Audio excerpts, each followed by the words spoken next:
Enter the stars, and I think we may have found the sign of the shepherd.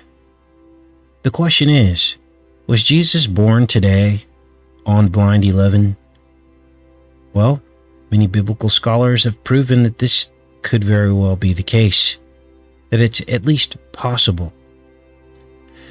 But the shepherds and the wise men of Jesus' time surrounding the events of his birth saw a sign in the heavens.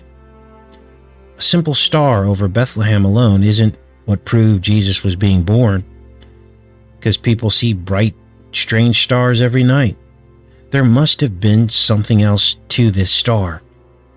Now, for the shepherds, it was an angel bringing the news of Jesus' birth. But for the wise men, you have to ask yourself, did they follow the star because of where it appeared in the sky?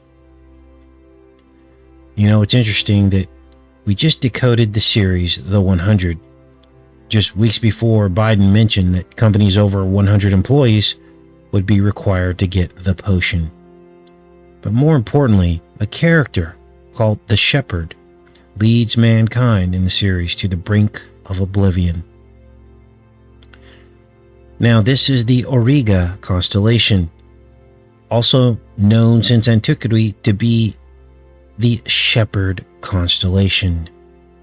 Auriga stars were known as a herd of goats, and the Aurigid meteor showers originated from a 1911 comet that literally burst through the Shepherd constellation from late August to early September. Now, this doesn't happen every year, but when it does, it is a sight to see.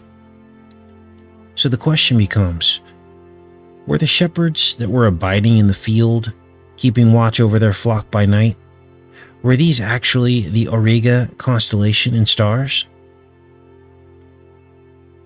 Here's one of the binary stars in the star system. It's currently the longest period eclipsing binary known in the night sky. It appears as a dust disk and star. Was the comet debris from Comet Kiess 1911 actually the star in the east spoken of in the Bible? Or was the star in the east the Epsilon Aurigae binary star that brightens and dims every 27 years? Let's go to Stellarium and take a look. Here in Stellarium, you see the Aurigid meteor shower inside the shepherd keeping watch over the flock, the stars. In the east, exactly where the Bible says it should be. This is what the night sky looked like in Bethlehem around the time of Jesus' birth. The meteors could have appeared within a very narrow window, between the end of August and the beginning of September at about 10 p.m. at night. And again, the source of these meteors is thought to be from Comet 1911, which last came around the sun about 80 years before this moment in the history of the birth of Christ. So you can imagine the meteors coming through the shepherd may have been much brighter than our modern era.